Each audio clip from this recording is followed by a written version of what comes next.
আজকে আমরা বানাবো শাক। এই জন্য আমরা নোটে শাক কিনে এনে ভালো করে কুচিয়ে নিয়েছি।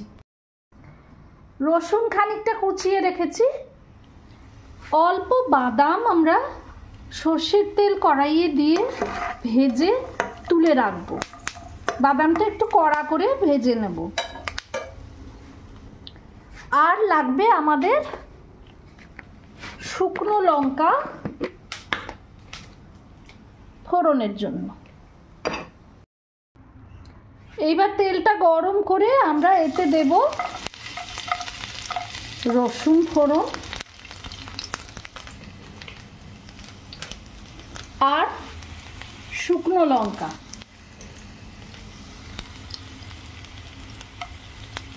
এবার রসুনটা হালকা ভাজা হবে, বেশি ভাজা হবে না, তা না হলে ফ্লেভারটা চলে যাবে। হালকা ভেজে আমরা এতে দিয়ে দেব কুচো করা শাক।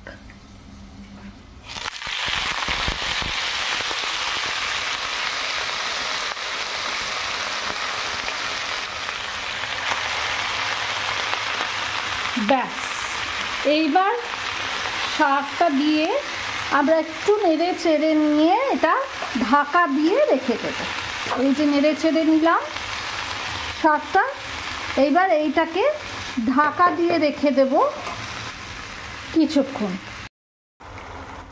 দেব অল্প নুন, কারণ শাক ভাজলে এটা কিন্তু একদম অল্প হয়ে যায়, সেই জন্য নুনের পরিমাণ একদম অল্প। দেব অল্প হলুদ,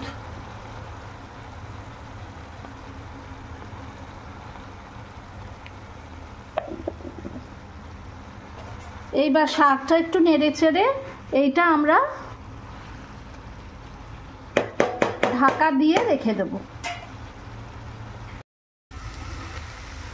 শাকটা একদম সুন্দরভাবে ভাজা হয়ে গেছে, সেদ্ধও হয়ে গেছে। এইবার যে ভাজা বাদামগুলো ছিল এগুলো এর মধ্যে দিয়ে দেব, দিয়ে আমরা শাকটা তুলে নেব। আমাদের নোটে শাক ভাজা একদম রেডি। যারা চিনি খান তারা এর মধ্যে একটু চিনি দেবেন, নাহলে এমনিও খেতে ভাল লাগে। যারা চিনি না খান চিনি ছাড়াও খেতে পারেন।